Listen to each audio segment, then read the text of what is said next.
जय हिंद। इस वीडियो में हम बात करेंगे एग्निसोल एनसी जेल क्रीम के बारे में या जेल के बारे में। देखिए, ये जेल आता है इसलिए इसको जेल कहते हैं। इसकी फॉर्म जो होती है वो जेल टाइप की होती है। देखिए, दो फॉर्म होती है, क्रीम फॉर्म, जेल फॉर्म। एक आता है ऑइंटमेंट फॉर्म। तो तीनों के अंदर ना डिफरेंस होता है। जो इनका जो लिक्विड होता है ना वो अलग अलग साइज का होता है। जेल होगा एकदम ट्रांसपेरेंट होगा जेल, और जो ऑइंटमेंट होगा ना वो बहुत पतला होता है, और क्रीम थोड़ी गाढ़ी होती है। तो ये थोड़ा फर्क होता है। तो ये क्या है, जेल है, एकदम ट्रांसपेरेंट होगा, बहुत हल्का होगा, जल्दी से अप्लाई हो जाएगा।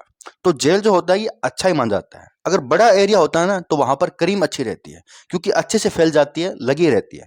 और जेल जो होता है ये थोड़ी बहुत पार्टिकुलर एरिया में लगाने के लिए होती है। अब समझते हैं भाई ये क्या है। देखिए, एक्निसोल जेल, ठीक है, ये जेल है। तो ये सिस्टोपिक कंपनी का ब्रांड आता है। सिस्टोपिक कंपनी अच्छी कंपनी है। 20 ग्राम की आती है, करीब करीब 110 रुपए की आसपास मिल जाती है।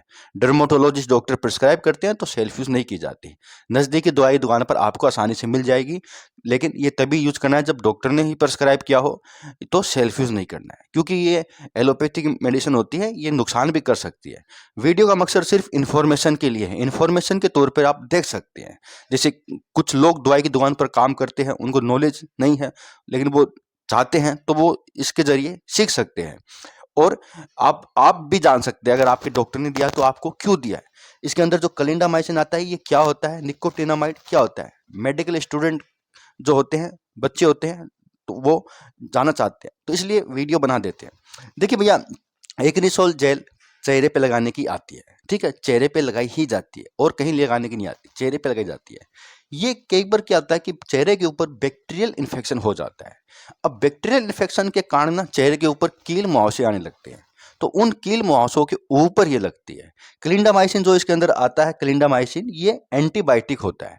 बैक्टीरिया को मारकर काम करते हैं। उनकी जो सुरक्षा झिल्ली होती है, सेल मेम्ब्रेन जो सुरक्षा झिल्ली होती है ना उसको ये तोड़ देता है, जिससे कि बैक्टीरिया मर जाते हैं। सेल मेम्ब्रेन के अंदर प्रोटीन होते हैं, वो प्रोटीन से बने होते हैं, तो उन प्रोटीन को डीएनए को चेंज कर देता है, ठीक है, जिससे कि बैक्टीरियल इन्फेक्शन की जनसंख्या कम हो जाती है और कील मुहासे ठीक हो जाते हैं। तो अब कैसे पता चले कि कील मुहासे सीबम के कारण बन रहे हैं या बैक्टीरिया के कारण। तो इसलिए कह रहा हूँ, डर्मेटोलॉजिस्ट डॉक्टर पहचान लेते हैं, वो देख के पहचान लेते हैं। साथ में दूसरा कोई फेस वॉश वगैरह भी दे सकते हैं, लगाने का कोई मॉइस्चराइजर भी दे सकते हैं। अब देखिए, क्लिंडामाइसिन तो एंटीबायोटिक होता है, बैक्टीरिया को मारेगा। निकोटिनामाइड क्या होता है, तो दोस्तों निकोटिनामाइड एक विटामिन B12 होता है।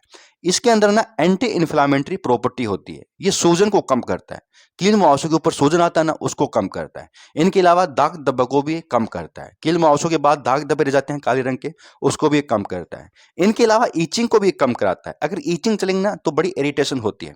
तो कील मुहासों को ठीक करने के लिए ये जो जेल है डॉक्टर के द्वारा प्रिस्क्राइब किया जाता है। प्रिस्क्राइब किया जाता है, इसका मतलब सेल्फ यूज नहीं करना है। तो कील मुहासों में काम करेगा, दाग धब्बों में काम करेगा, इन्फ्लामेशन है, लालिमा है, सूजन है, वहां काम करेगा। अब सबसे जरूरी चीज आता है कि भाई इसको किस तरह से लगाएं, दिन में कितनी बार लगाएं। तो देखिए, लगाने से पहले आपको चेहरे को ना कोई भी फेस वॉश से वॉश कर लेना है, और सूखने के बाद आपको दिन में कम से कम 2 बार जरूर लगाना है। 3 बार भी लगा सकते हैं, लेकिन 2 बार बहुत हो जाता है। और लगाने के आधा या 1 घंटे बाद कम से कम लगा भी रहना चाहिए। 3-4 घंटे बाद आप दूसरी क्रीम चाहे तो लगा सकते हैं।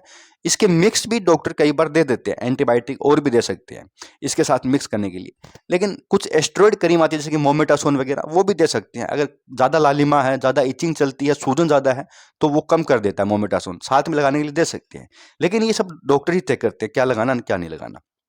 इसके साथ खाने की टेबलेट वगैरह भी, कैप्सूल वगैरह भी दिया जा सकता है।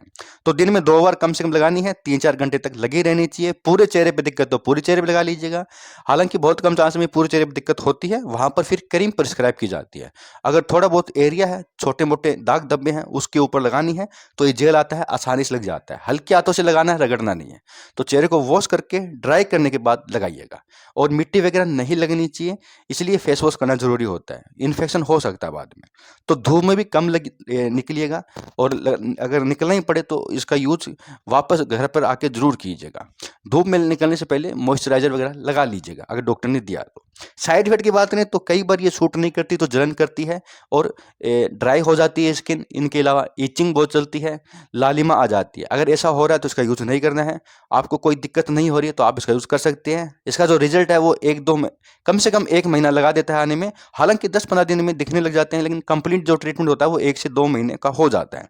तो महंगी तो नहीं आती है, आप यूज़ कर सकते हैं अगर डॉक्टर ने दिया तो। कभी भी कोई भी चेहरे पे लगानी क्रीम नहीं लगानी चाहिए जब तक डॉक्टर ने नहीं दिया। बहुत बहुत धन्यवाद।